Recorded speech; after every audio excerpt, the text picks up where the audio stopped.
Quiero que todos busquen en la palabra del Señor si pueden, si no lo leemos en pantalla. Hechos capítulo 2, verso del 38 al 39.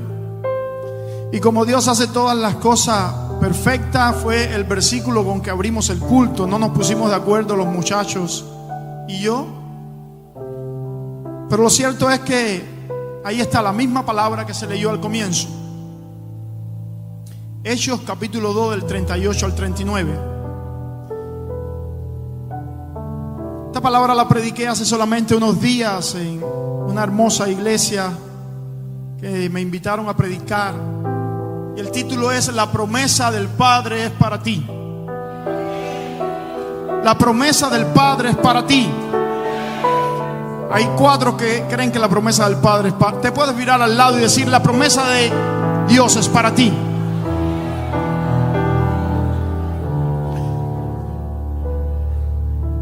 Y esto tiene que ver con el hermoso título que le han puesto a esta actividad: y recibiréis poder. Está hablando acerca de la promesa del Padre. Dice la palabra del Señor: Pedro les dijo: arrepentíos y bautícense cada uno de vosotros en el nombre de Jesucristo para perdón de los pecados, y recibiréis el don del Espíritu Santo. Porque para vosotros es la promesa, y para vuestros hijos, y para todos los que están lejos, para cuantos el Señor nuestro Dios llamare. ¿Te ha llamado Dios? Entonces la promesa del Padre es para ti. Señor, te damos gracias en esta noche por esta poderosa convocación. Gracias por la presencia de cada uno de mis hermanos. Gracias por la presencia del cuerpo de Cristo, la iglesia de Cristo. Rogamos, Señor, que tú vengas y desciendas en esta hora.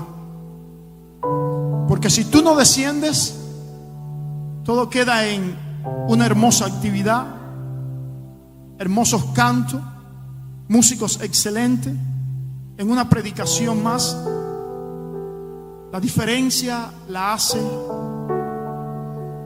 la hermosa y maravillosa promesa tuya, que es la persona del Espíritu Santo. Espíritu Santo, amigo mío, te ruego desde lo más profundo de mi corazón que tú desciendas hoy.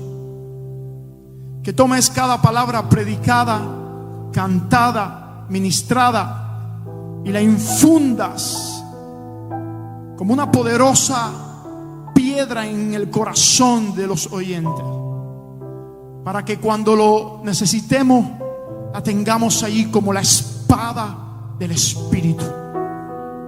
En el nombre de Jesús te doy gracias. Amén y amén. Cuando miramos la realidad de la contemporaneidad,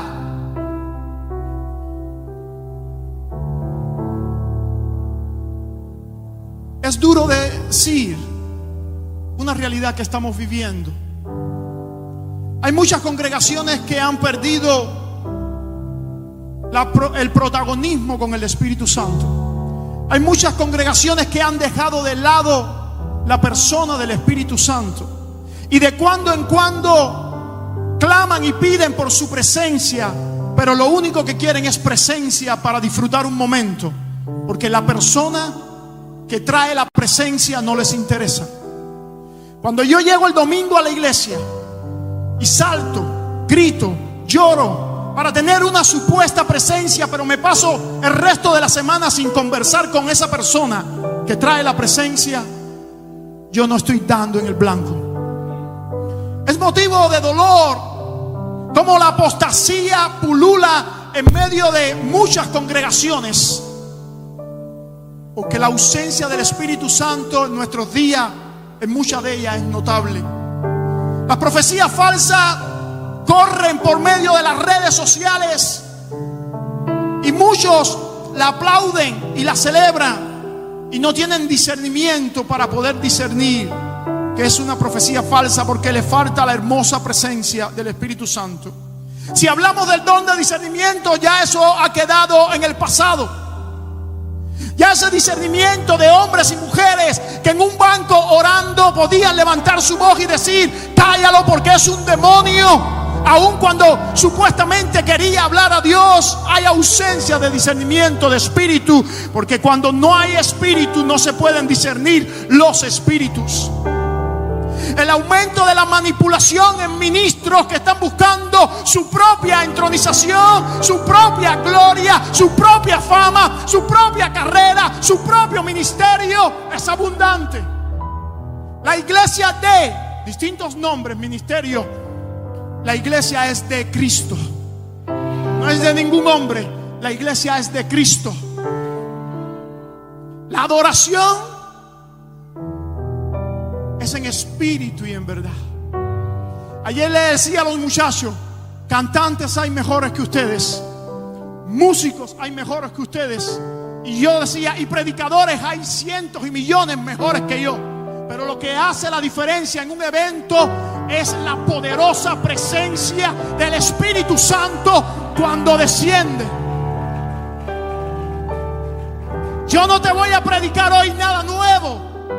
Si has venido con la expectativa de escuchar un sermón que te diga algo nuevo, te voy a desilusionar. Te voy a decir la misma sólida verdad de todos los tiempos. Necesitamos urgentemente, más que nunca, la promesa del Padre. La promesa del Padre que salta en las páginas de la Biblia por arriba de las 7,850 promesas que hay. Esa salta por arriba de todas, porque Jesús habló de ella, porque el Padre habló de ella, y es el descenso de la poderosa persona del Espíritu Santo, infundiendo poder para que tú puedas ser un testigo. Bendito sea el nombre del Señor. Las estadísticas del 27% de los pentecostales que hablan en lengua como la señal inicial del bautismo del Espíritu Santo. No estoy diciendo que hablar en lengua es el bautismo, sino que es una señal. Es como el anillo del matrimonio. El anillo no es el matrimonio, pero es el símbolo del matrimonio. Cuando usted ve a alguien que tiene el anillo puesto, usted puede decir: ahí hay un matrimonio. 27%. Eso habla de que la iglesia contemporánea se ha adaptado a vivir sin la promesa del Padre, sin la persona del Espíritu Santo.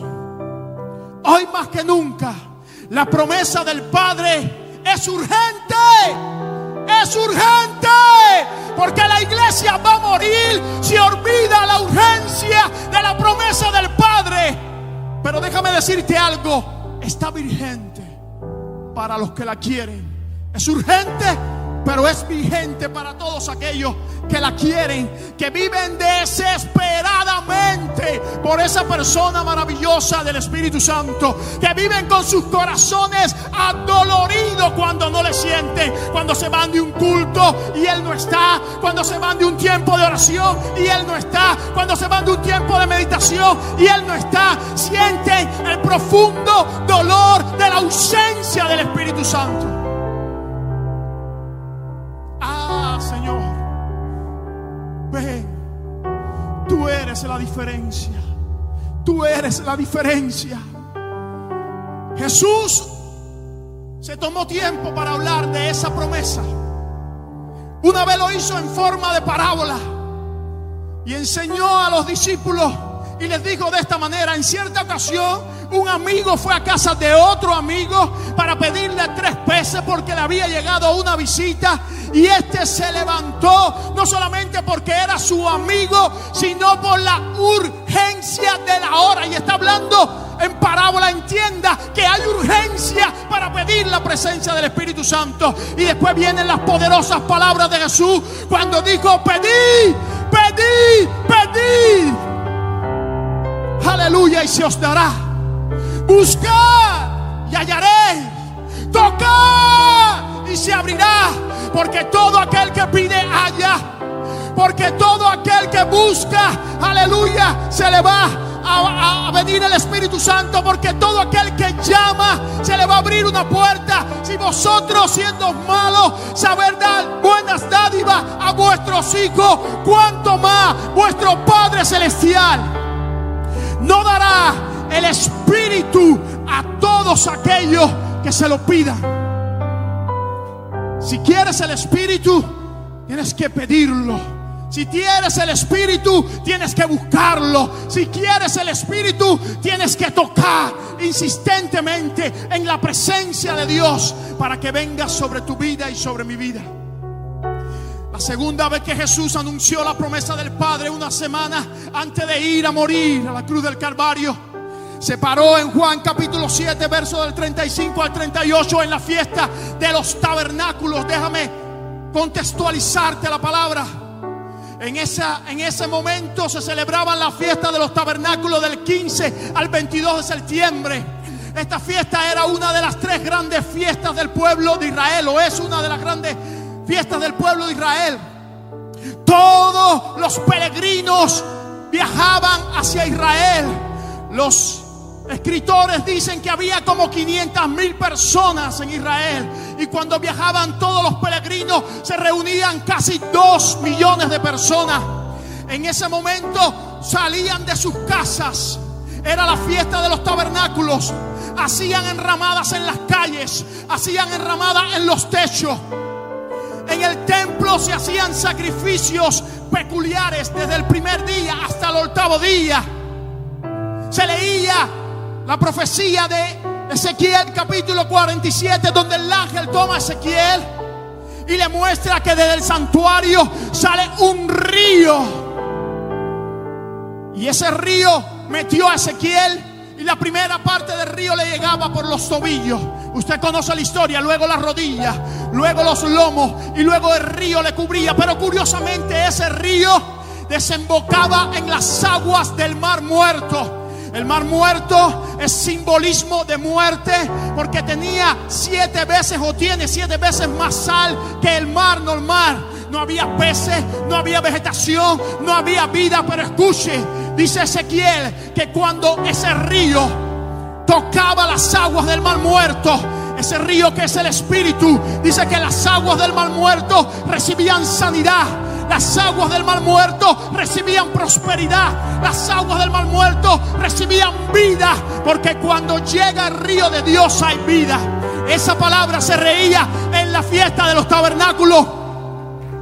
Se estaba cumpliendo también la profecía de Ageo, que en su tiempo se levantó, porque todo el pueblo estaba triste, porque la gloria de la casa de Dios no era tan excelente como cuando Salomón la construyó, porque tenía mucha finanza.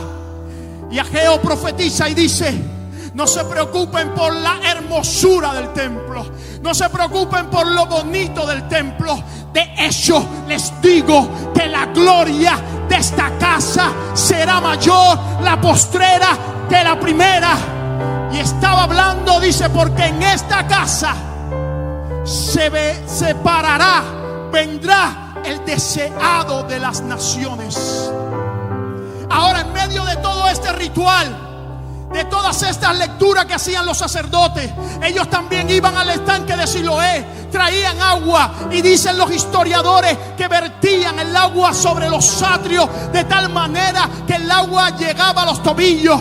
En medio de toda esta tradición, de todo este ritual, en medio de los padres decirle a los hijos cómo sus padres habían estado en el desierto, se oye una gran voz anunciando la promesa del Padre, que dice: el que tenga sed, el que tenga sed.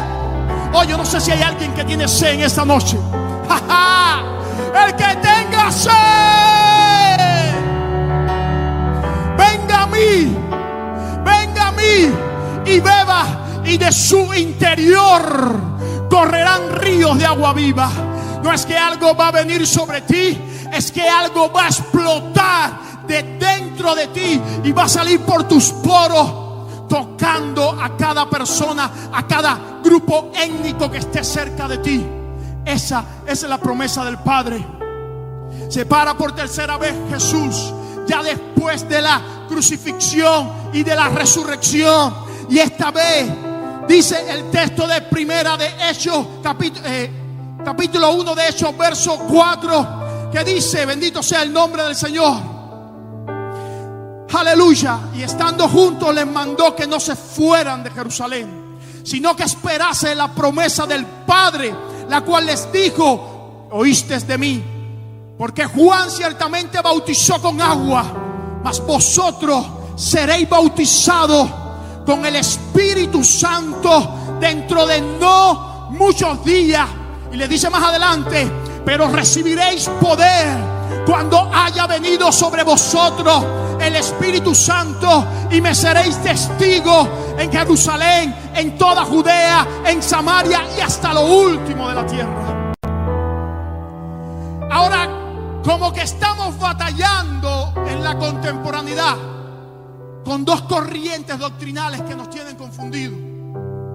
Número uno, el sensacionalismo, que habla que las profecías se acabaron, que los dones se acabaron, que los milagros se acabaron, que todo terminó con el cierre del canon. Bendito sea el nombre del Señor.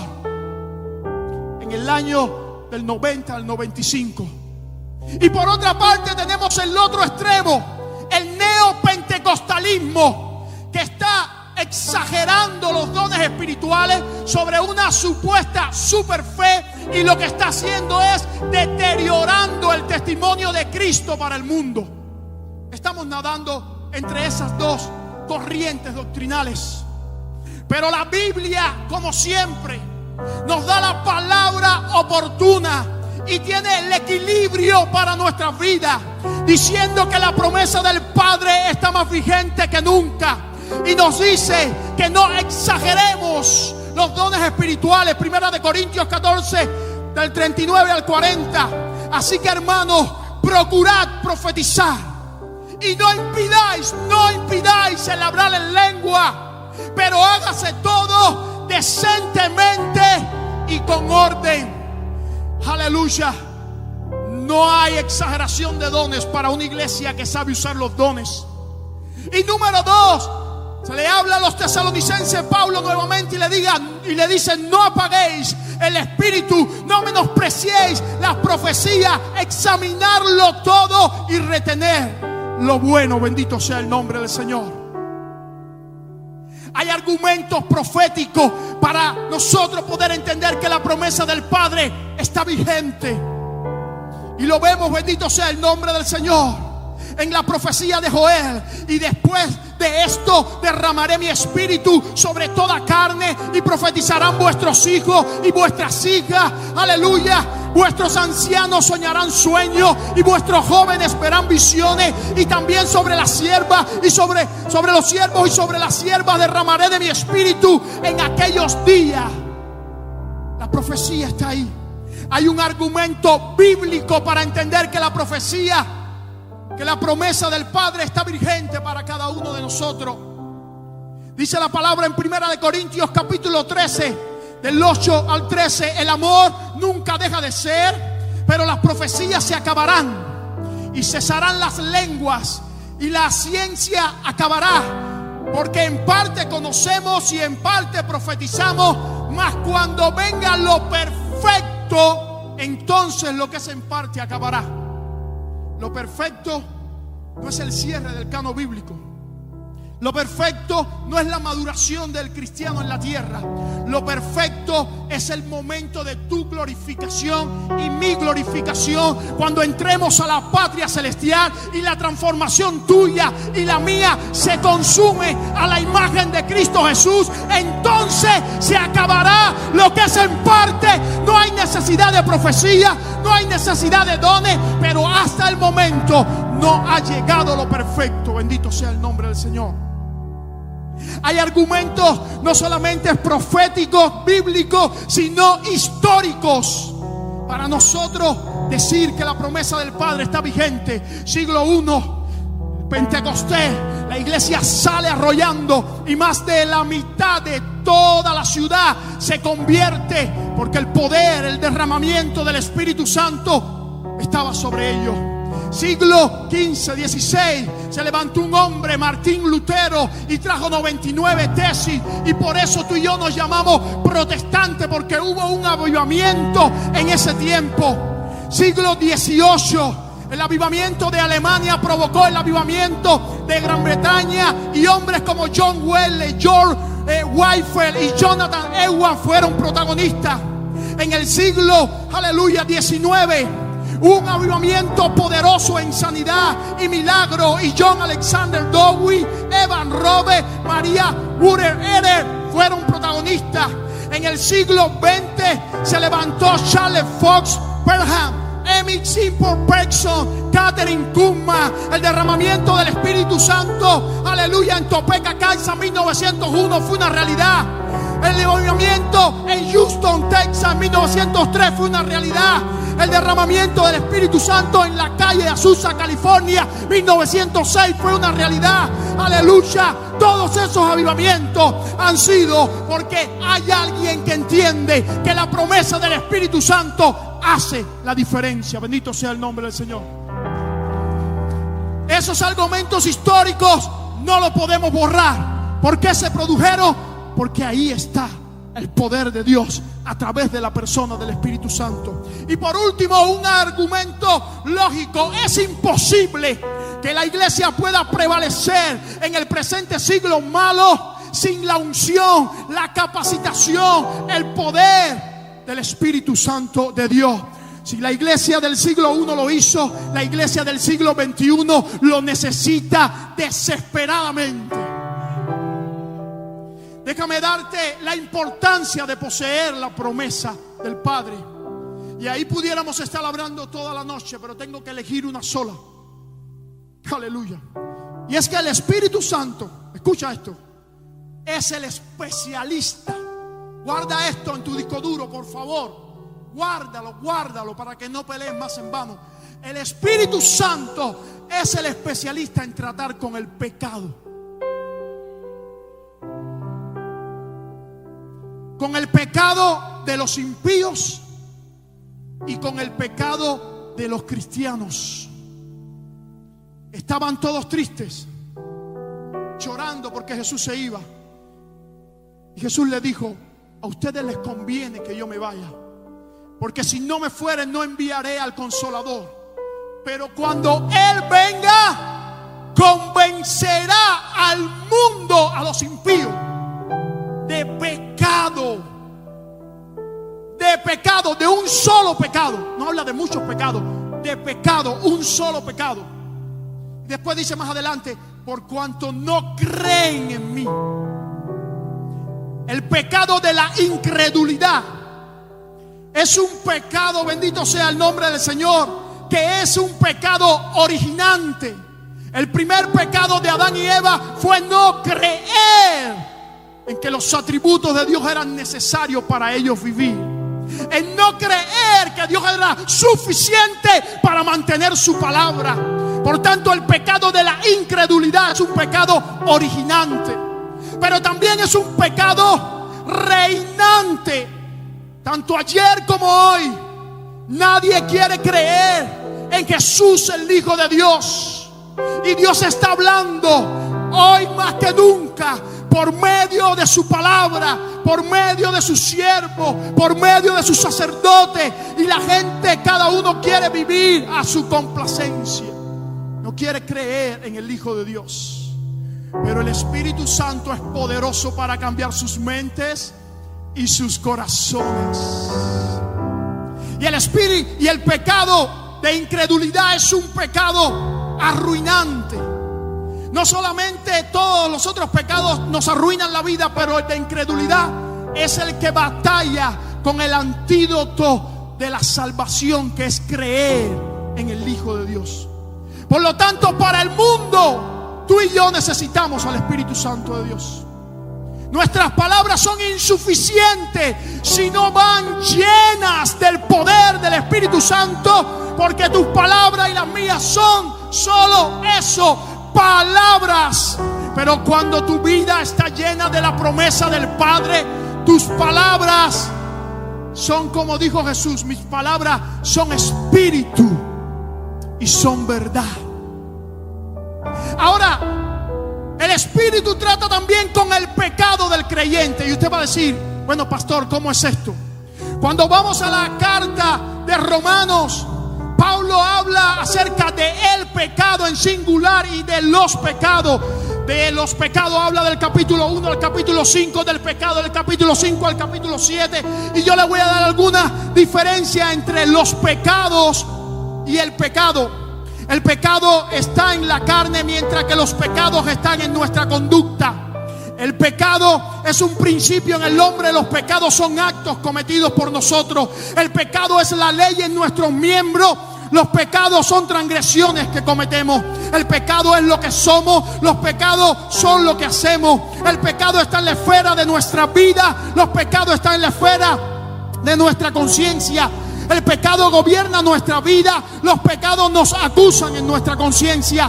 El pecado es considerado como una sola entidad. Los pecados son considerados caso por caso. Del pecado debemos ser librados. Ojo con esto: de los pecados debemos ser perdonados. El pecado está relacionado a la santificación. Los pecados están relacionados a la justificación. Figurativamente, los pecados son como los frutos y el pecado es como la raíz del árbol.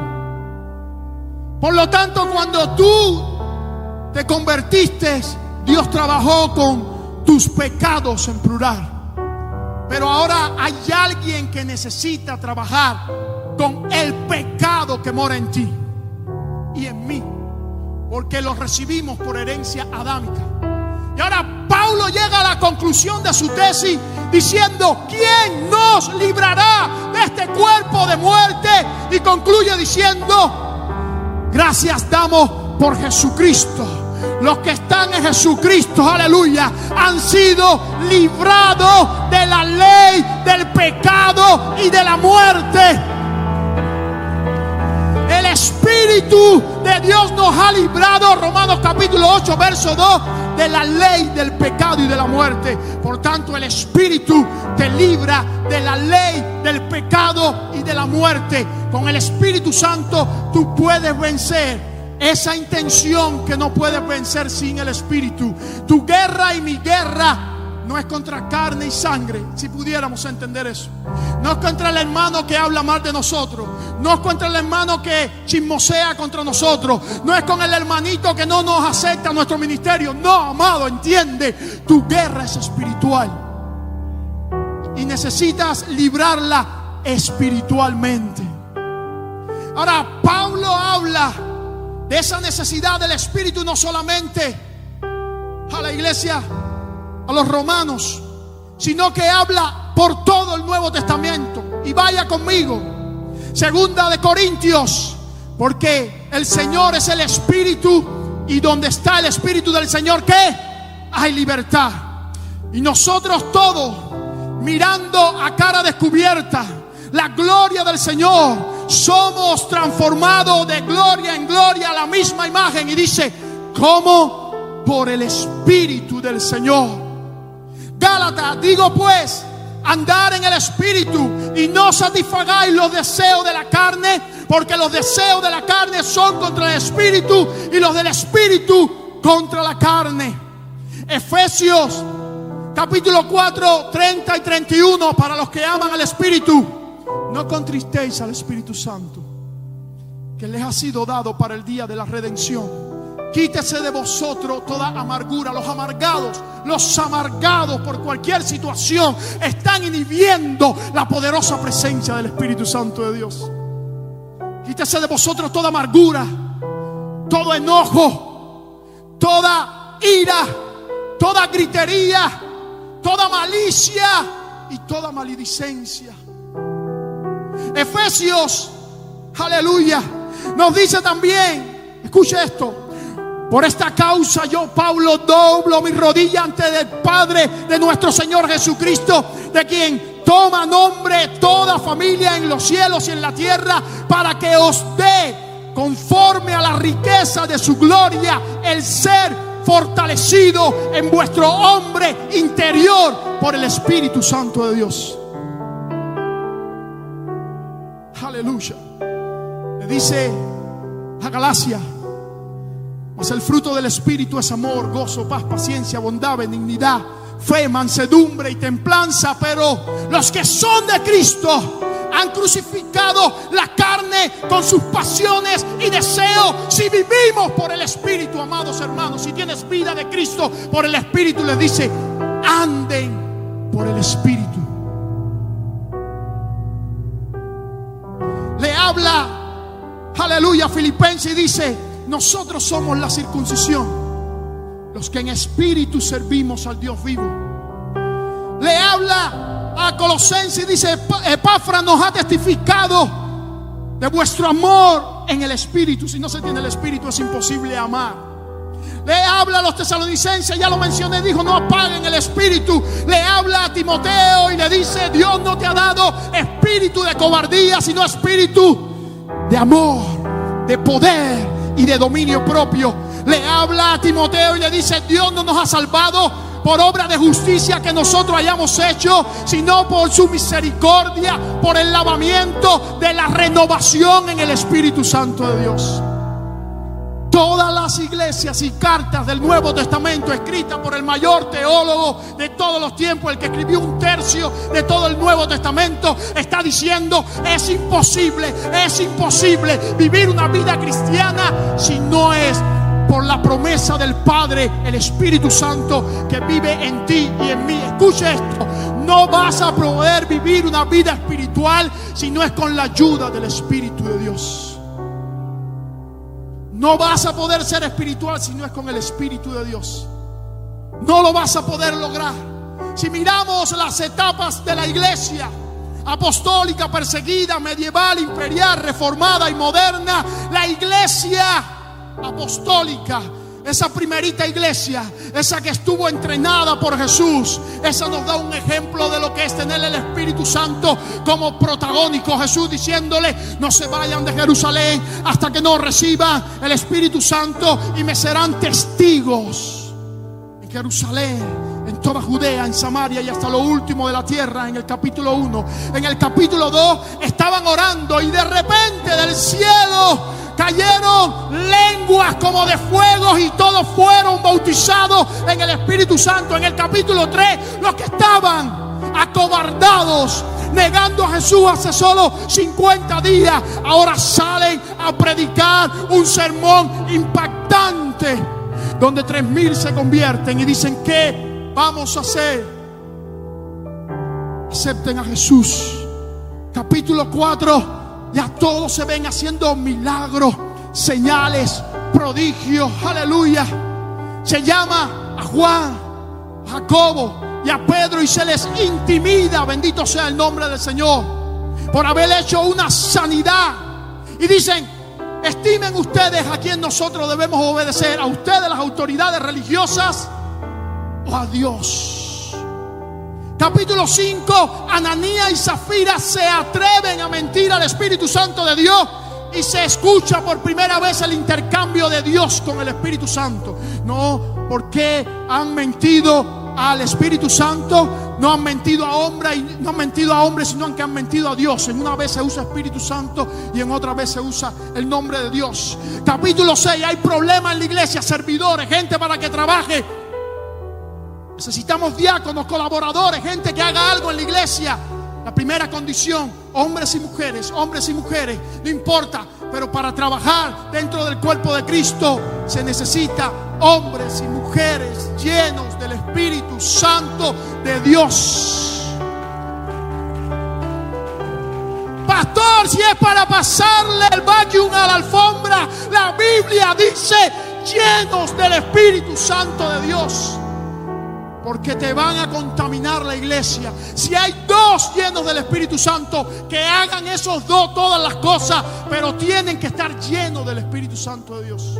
Todo lo otro es metodología humana, todo lo otro es concepto humano, todo lo otro es curso humano, todo lo otro es crecimiento de concepto humano. La Biblia dice que el que trabaja en la iglesia tiene que estar lleno del Espíritu Santo de Dios. Y que se ponga bravo el que se ponga. Capítulo 7, Esteban, el primer mártir de la iglesia primitiva, sale a predicarle, empieza a apedrear, pero estaba predicando, yo me lo imagino, yo trato de verlo, estaba predicando bajo una unción tan potente que las piedras no le hacían mella, seguía predicando. Vio la gloria del Padre descender. Ahí está la presencia del Espíritu Santo y al Hijo sentado a la diestra. Bendito sea el nombre del Señor. Capítulo 8, Felipe, el evangelista del Nuevo Testamento, sale y el Espíritu le dice: ve para allá, guiado por el Espíritu Santo al desierto. Escuchó la voz: para donde quiere que vaya. Se encontró con el etíope que impide que sea bautizado, y ahí lo bautizó. Capítulo 9, el Espíritu habla a Ananías y le dice: ora por Saulo, el que mata a los cristianos, el que estuvo ahí persiguiendo a los cristianos. Ora porque instrumento me es escogido. Capítulo 10, le habla el Espíritu a Pedro y le dice: ve a casa de Cornelio, al judío recalcitrante que pensaba que todo era para los judíos. Pedro entra a casa de Cornelio y se pone a hablar de Dios, y de pronto todos los gentiles empiezan a hablar en lengua, y Pedro queda atónito, ni impuso mano ni oró, empieza a hablar nada más de Dios, y todos fueron llenos del Espíritu Santo. Luego vinieron los otros judíos en el capítulo 11 y dice: no sé qué pasó, pero le ha parecido bien a Dios también enviar la promesa del Padre sobre los gentiles, sobre ti, sobre mí. Le ha parecido bien a Dios. Capítulo 12, Pedro está en la cárcel y poderosamente el Espíritu Santo le saca. Habían 2 soldados durmiendo al lado de él, 2 más afuera, y ahí el Espíritu Santo le saca de la cárcel. Capítulo 13, el Espíritu habla a la iglesia y le dice: apárteme a Saulo, a Paulo ya, y a Bernabé para el trabajo. Capítulo 14, Paulo y Bernabé andan haciendo milagros, haciendo prodigios, predicando el evangelio. Por donde quiera que pasaba eran dinamita en las manos de Dios. Capítulo 15, hay tantos gentiles conversos que la iglesia no sabe qué hacer, pero como la costumbre es que el Espíritu Santo es el protagónico, se reúnen. Y luego cuando sale, les confieso que esta frase me ha marcado mi vida y mi ministerio. Dicen esto: le ha parecido primeramente al Espíritu Santo de Dios y luego a nosotros los apóstoles que los gentiles se guarden de fornicación, de ahogado y de sacrificado a los ídolos. La primera persona, la protagónica, la que dirigía la iglesia primitiva, era el Espíritu Santo de Dios. Querido hermano, para concluir, estamos en un juicio, y es el juicio de los siglos. La palabra enseña que lo que estamos atendiendo en ese juicio es la verdad de Dios. Está siendo juzgada la verdad de Dios. Por eso Jesús declaró y dijo: para esto nací y para esto vine al mundo, para dar testimonio de la verdad. En ese juicio es indubitable que el Padre, que el Dios el Padre es el juez. Está sentado en su trono, está juzgando todas las cosas. El Salmo 56 dice: y los cielos declaran su justicia, porque Dios es juez sobre todo lo que existe.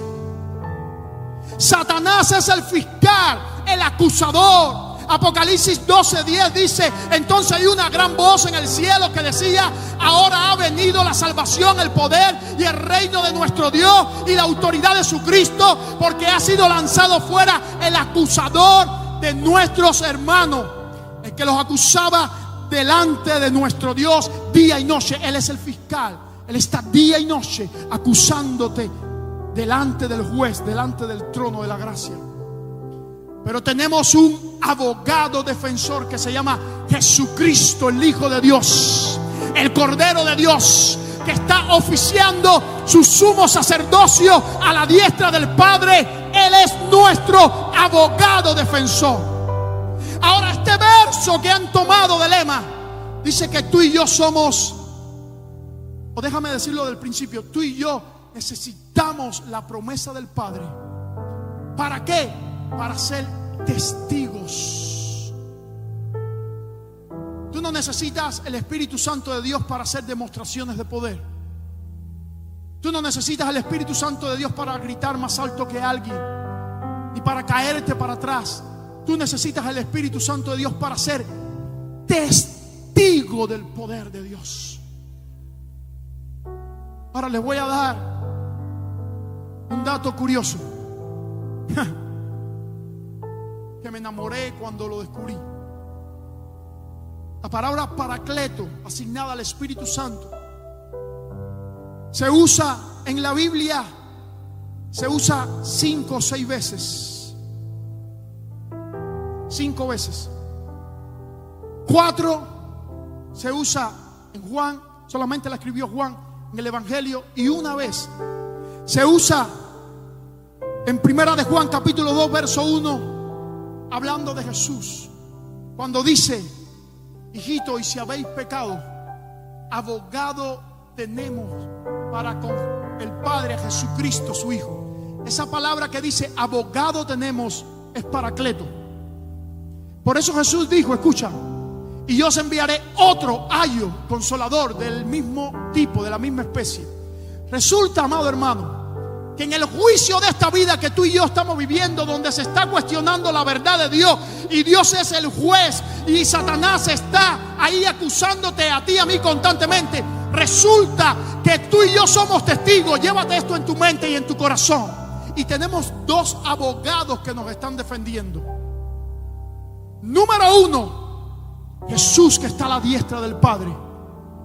El paracleto, Jesús, está a la diestra del Padre defendiéndote. Y número 2, el otro abogado, tócate aquí el pecho, está dentro de ti, que es el Espíritu Santo de Dios, que te ha dado poder para resistir en el día malo, que te ha dado poder para seguir adelante cuando todo parece derrumbarse, que te ha dado poder para levantarse entre las cientos y cientos de voces que dicen que Dios no existe. Te ha dado poder para decir: Dios es veraz y todo hombre mentiroso. Te ha dado poder para decirle no al pecado. Te ha dado poder para andar en santificación. Te ha dado poder para obedecer el propósito de Dios. Te ha dado poder para discernir la palabra de Dios. Te ha dado poder para andar en lo sobrenatural. Te ha dado poder para que tengas el fruto del Espíritu. Te ha dado poder para que seas santificado. Te ha dado poder para que adores en espíritu y en verdad. La promesa del Padre es para ti. Mi sueño es ser instrumento de tu gloria, que otros puedan ver y conocer de tu verdad, que de tu inmenso amor otros puedan beber. Ese es mi sueño, ese es mi sueño, ver las naciones rindiéndose a tus pies, dándote honra como Dios y como Rey, que de tu misericordia todos puedan cantar. Ese es mi sueño, ese es mi sueño. Úsame,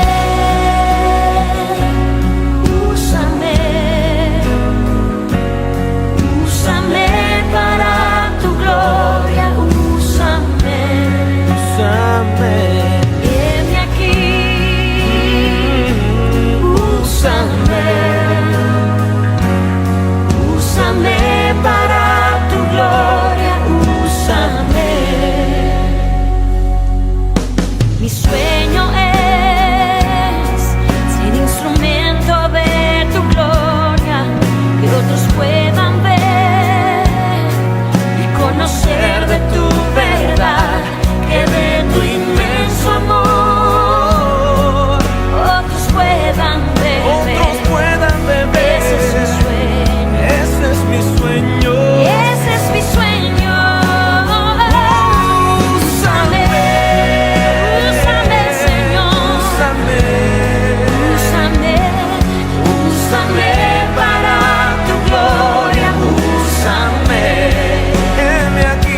aquí,